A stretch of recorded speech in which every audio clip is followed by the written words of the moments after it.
What is the most terrifying Wikipedia page to read? Story 1, UG 99.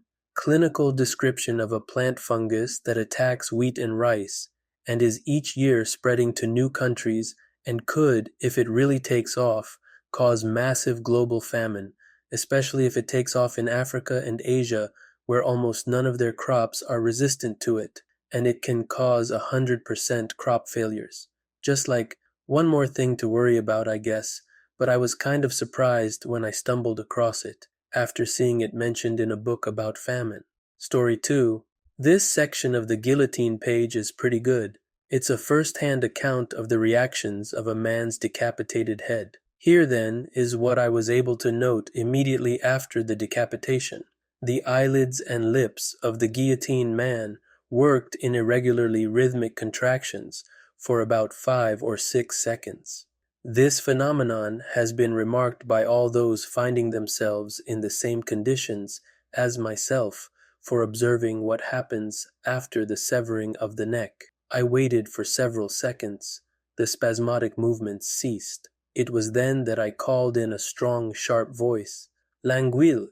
I saw the eyelids slowly lift up, without any spasmodic contractions. I insist advisedly on this peculiarity, but with an even movement, quite distinct and normal, such as happens in everyday life, with people awakened or torn from their thoughts. Next, Languille's eyes very definitely fixed themselves on mine, and the pupils focused themselves. I was not then dealing with the sort of vague, dull look without any expression that can be observed any day in dying people to whom one speaks. I was dealing with undeniably living eyes that were looking at me. After several seconds, the eyelids closed again. It was at that point that I called out again, and once more, without any spasm. Slowly, the eyelids lifted, and undeniably living eyes fixed themselves on mine with perhaps even more penetration than the first time. Then there was a further closing of the eyelids, but now less complete. I attempted the effect of a third call. There was no further movement, and the eyes took on the glazed look which they have in the dead. Story 3. There are worse accounts than the wiki, but the sinking of the USS Indianapolis. Hundreds of men floating in the open ocean being eaten by sharks, listened to each other being eaten by sharks in the night, and many inadvertently losing their lives by swimming towards hallucinations from exposure. My former neighbor was an officer on one of the rescue ships. He described the scene in graphic detail to me around 1993. It was shocking. I had never heard of the incident, and he was so vivid it gave me nightmares for weeks. But it was also fascinating in that macabre way how it all came together to end in this fashion. He was quite knowledgeable on the entire matter. Story 4. Jeannie. She was a feral child, kept in a small room for most of her childhood in dark and silence.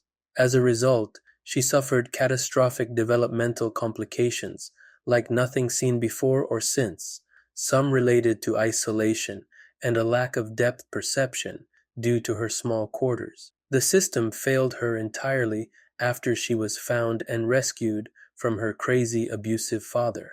A general overview of her case is discussed a lot in my childcare course when we learn about language development. One day, I fell down the rabbit hole reading about the extent of it, and it's absolutely horrifying what she went through. I couldn't believe that it got so much worse than what we initially read about it. Story 5. Encephalitis lethargica is a horrifying brain disease described as this: they would be conscious and aware, yet not fully awake. They would sit motionless and speechless all day in their chairs, totally lacking energy, impetus, initiative, motive, appetite, affect, or desire. They registered what went on about them without active attention, and with profound indifference. They neither conveyed nor felt the feeling of life. They were as insubstantial as ghosts and as passive as zombies. Story 6. Stoneman syndrome is a condition that causes your body to repair tissues, like muscles with bone, so all movement slowly renders you unable to move. There is no cure. I know someone who has that. He's 50 now, and they expect him to live until he's about 60 or 65. He used to play guitar, and it all but paralyzed his hands. He lifts weights to keep limber because the weight is basically breaking thousands of tiny slivers of very fragile bone, thus making it to where the bone tissue that grows back when he's injured never sets, preserving his mobility for much longer than otherwise. He has to take strong painkillers though, because he literally lives his life with thousands of broken bones. Story 7. I just found something that disturbed me. The Murder of Hella Crafts is about a woman who was murdered by her husband, and, though her body was never found, her husband purchased a chainsaw and a wood chipper after her death. The chainsaw was discovered in the bottom of a nearby lake, covered in Hella's hair and blood. All that forensic investigators were able to recover from her body was 3 ounces, 85 grams, of human tissue, including a tooth with unique dental work, a toenail covered in pink nail polish, bone chips, 2,160 bleached blonde human hairs, fingernails, and O-type blood, the same type as Helly's. The reason why this disturbed me was because it happened about 20 minutes from where I grew up. Also, I'm pretty sure I've gone swimming in that lake before too. Fun fact, this case was also the inspiration for the movie Fargo. Another fun fact about this case. Very noted pathologist Dr. Henry Lee was brought to the scene to try to identify the pieces as human/hers. When they dragged the lake, they found the chainsaw and were going to get rid of it as they didn't think it was related to the case. Dr. Lee insisted that they take it with them. Why? Not because he thought it was related, but because Dr. Lee personally needed a chainsaw and thought he could repair/refurbish it. When he got it home and took it apart to clean it, he found the tooth that ultimately identified her body positively. Everyone thought Dr. Lee was a genius and asked him repeatedly how he knew to take the chainsaw. He only admitted much later that the truth was he personally needed a chainsaw and was too cheap to buy one. I love that story. Even better to see him tell it. Story 8. I once stumbled upon the talk page of a distinguished Wikipedia editor. There were hundreds of complaints that he was censoring legitimate edits about controversial subjects and conspiracy-like issues. The editor had a unique username, so I Googled it only to find hundreds of complaints about him to another wiki admin. Wiki admin said, "We have no editor with that username." My head almost exploded, and for a moment I was questioning everything. There's a page I won't bother linking that covers problematic editors, known socks, and outcomes of different types of discipline. There are some in the list who saw it as a trophy and started attempting to increase the size of their profile. One guy is an autistic person who could really only communicate by being disruptive on Wikipedia. So, to combat this trophy-seeking behavior, some of the banned editors have been put on a no-mention list. Any mention of them is deleted. No one will admit they exist on the front of the back end, public areas of the back end of Wikipedia. My guess is that this is what happened. The Cabal is also a sort of tongue-in-cheek reference to an Illuminati group of editors who would try and do evil things. They probably exist to some degree at different points, but it's hard for any paid group of people to overcome 10,000 editors who volunteer their time. Story 9. Edward Mordache. Edward Mordache was the name given to an apocryphal 19th century heir to an unspecified English peerage who was said to have suffered from a form of diprosopus. According to sources, he had an extra face on the back of his head, which could neither eat nor speak out loudly, although it was described as being able to laugh and cry. Edward reportedly begged doctors to have his demon face removed, claiming that it whispered to him at night, but no doctor would attempt it. He ended his life in his 23rd year. Story 10. Candace Newmaker, a 10-year-old abuse victim, died in a controversial attachment therapy. She had reactive attachment disorder and was killed by a couple of crappy therapists. And there was her mother plus other people around when it happened as well, who wrapped her in a flannel and suffocated her to death, trying to recreate a rebirth scene. Reading both the article and the transcript of the session makes me feel more furious than sad or scared, even if it has nightmare fuel potential, TBH. Story 11, Salish Sea, Foot Discoveries. Severed human feet keep washing up on shores in British Columbia. This is extremely common. While the rest of the body decomposes, the feet break off at the ankle and the shoes serve as flotation devices. A lot of murders have been solved this way, and after the tsunami like 12 years ago, feet were found all over beaches, thousands of miles away from people who perished. I wouldn't be surprised if some of these discoveries are from that. Story 12, the one on Lavrenti Beria.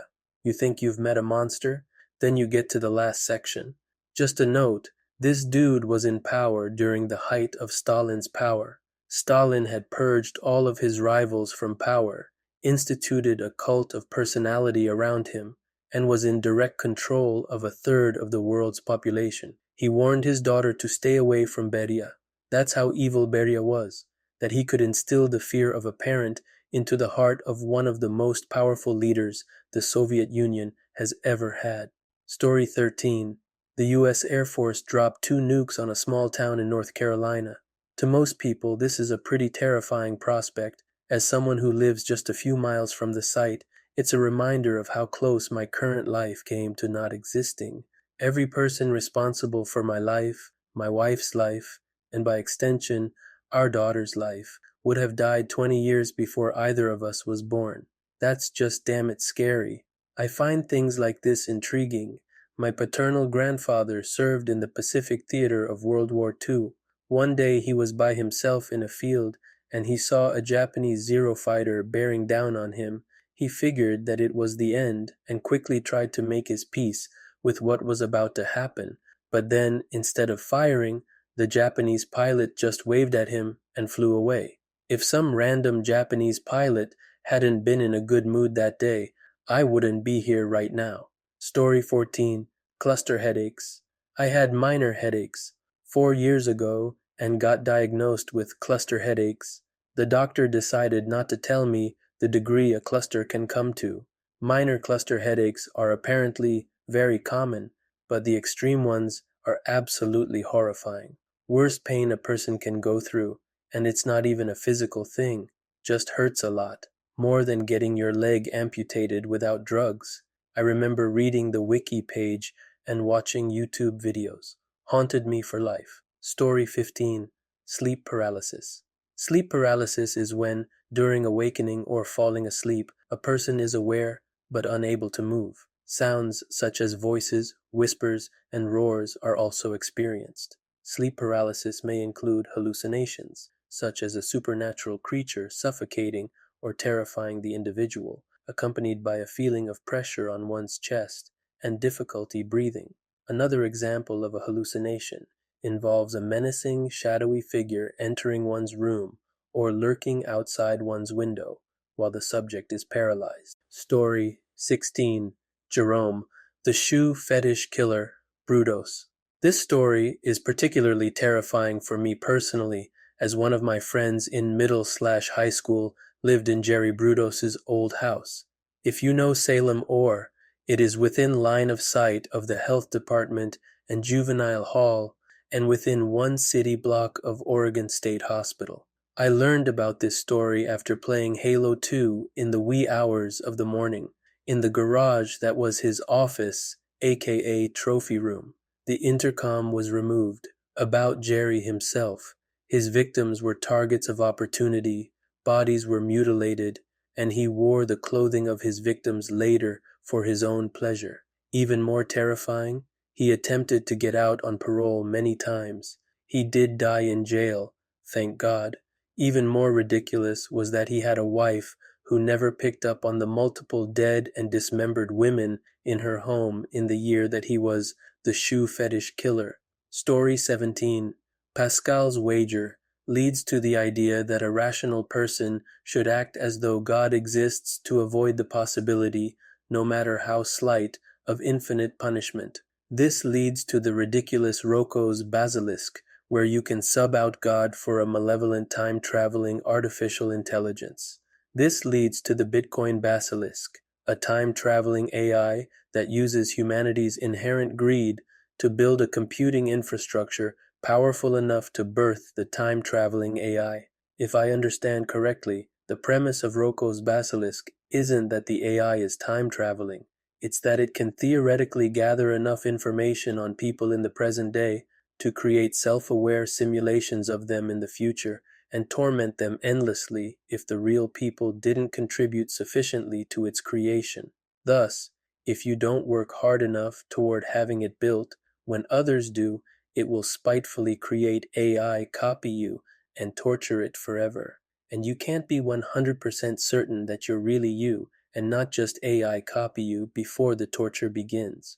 Story 18, The Dyatlov Pass Incident, sometimes keeps me awake at night, particularly when you get to the part describing the bodies. You realize that we have no idea about what could have caused this. 3 of the ski hikers had fatal injuries. Thibaut Brignol had major skull damage, and both Dubinina and Zolotaryov had major chest fractures. According to Dr. Boris, the force required to cause such damage would have been extremely high, comparing it to the force of a car crash. Notably, the bodies had no external wounds related to the bone fractures, as if they had been subjected to a high level of pressure. Story 19. The first Wikipedia page I really remember that horrified me was The Beast of Gévaudan. A wolf in the 1700s, being called Massive, began a series of attacks in France over a 3-year period that killed around 113 people and injured about 50. The king sent soldiers out to have the wolf killed, but a single local hunter with a silver bullet killed the beast. There is some supporting evidence it may have been a trained hyena, who is actually very smart and can be trained. It's really scary, especially if you decide to follow it up with all recorded wolf attacks. Wolves were vicious before being made afraid of humans, mostly. The really terrifying part is, they attack children a lot and right in front of people. There is also the event where hunters went to kill wolves that had killed a man. When their bones were found, they were surrounded by 17 dead wolves. They fought hard before being killed. Story 20. The Great Oxygenation Event. Yes, it's what made life possible for most organisms today, including humans, but it wiped out or marginalized nearly every other life form living in the previous atmosphere of the Earth. The movie Interstellar introduces this concept as the reason for the coming extinction of life on Earth. 2008 script edit. In the 2008 script, the final result of the blight is depicted. Earth is completely devoid of plant life, with little to no oxygen available. Vast, barren plains, bare mountains, abandoned cities and towns, and lifeless oceans. With no trees to slow down the wind, dust storms blow fiercely and are strong enough to demolish abandoned houses. 2014 film edit. Professor Brand explains that wheat became extinct 7 years before Cooper's arrival at NASA, and okra was due for extinction the present year. Like the potatoes, which led to the Irish potato famine, and the wheat in the Dust Bowl during the Great Depression, corn was expected to die off as well. Brand explained that 80% of the Earth's atmosphere is nitrogen, which humans don't breathe, yet the blight is known to consume nitrogen for sustenance. Vegetation creates breathable oxygen, and as the blight consumes more plant life, less breathable oxygen will be available for humans and animals, while Earth's nitrogen will be plentiful enough for the blight to thrive, allowing it to spread farther and consume greater quantities of plant life. A reduction of oxygen in the atmosphere, coupled with the extinction of plant life, would make the Earth uninhabitable. There's also something people don't mention much anymore, a book called the Malleus Maleficarum, which is a treatise demanding the identification, persecution, and extermination of witches. It is unknown how many people died as a result of belief in and use of this book in witch trials. This book was so popular for 200 years, it was only outsold by the Bible. Imagine what being persecuted and killed at the hands of a crowd of madmen must have been like. Story 21. Not Wikipedia, but I think it was on here, about a man who traveled to a small village and saw what he thought were remains from a slaughtered animal near some bushes. Come to find out it was from bone collectors. They would buy village girls for a few dollars and slaughter them, then leave the bones to bleach out by a riverbed. These people would then sell the skeletons through the black market. The man was told he was lucky he didn't encounter the group, because being tall, they would have definitely killed him and harvested his skeleton to sell, as tall skeletons were worth more. So creepy. The story gave me chills. I have searched, and I can't seem to find this story anywhere. There was a name for these people, like colors or something like that. Maybe someone else has read it and can provide a link. Story 22, Great Filter. With no evidence of intelligent life other than ourselves, it appears that the process of starting with a star and ending with advanced, explosive, lasting life must be unlikely. This implies that at least one step in this process must be improbable. Hansen's list, while incomplete, describes the following 9 steps in an evolutionary path that results in the colonization of the observable universe. According to the Great Filter hypothesis, at least one of these steps, if the list were complete, must be improbable. If it's not an early step, i.e., in our past, then the implication is that the improbable step lies in our future, and our prospects of reaching step 9, interstellar colonization, are still bleak. If the past steps are likely, then many civilizations would have developed to the current level of the human species. However, none appear to have made it to step 9, or the Milky Way would be full of colonies.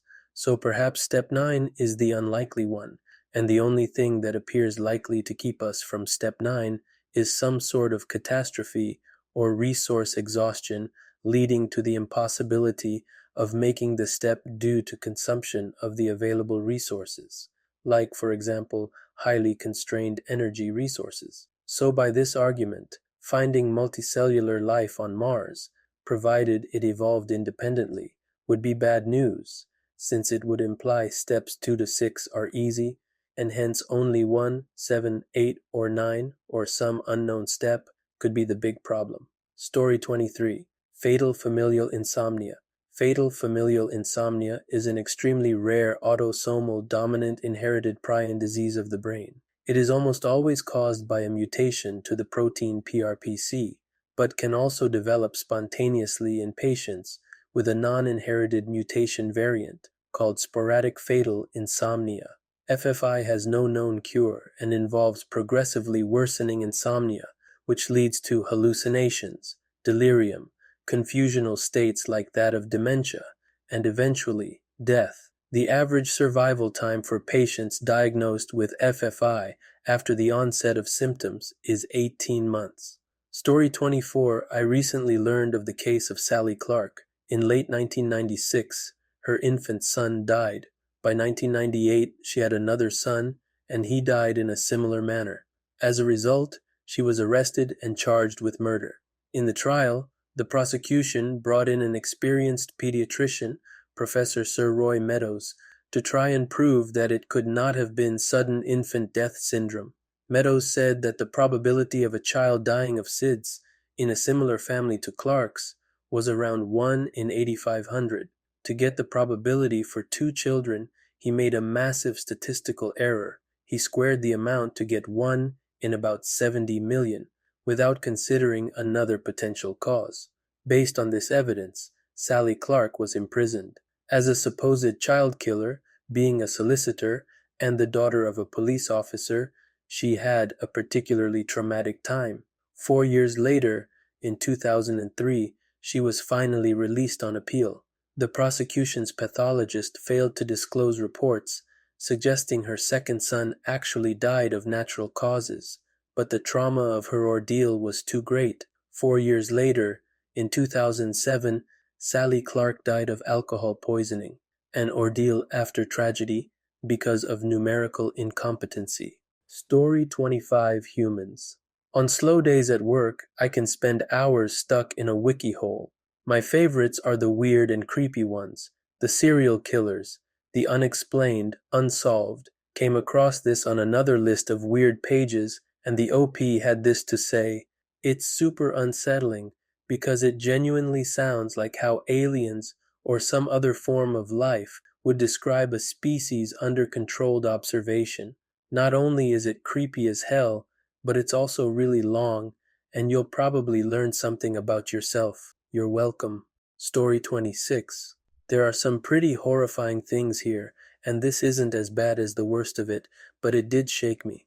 The Pit of Despair was a name used by American comparative psychologist Harry Harlow for a device he designed, technically called a vertical chamber apparatus, that he used in experiments on rhesus macaque monkeys at the University of Wisconsin-Madison in the 1970s.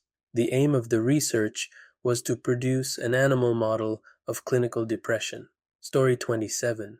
Operation Northwood's elements within the top echelons of the CIA are completely willing to have agents or assets pose as enemies of the U.S.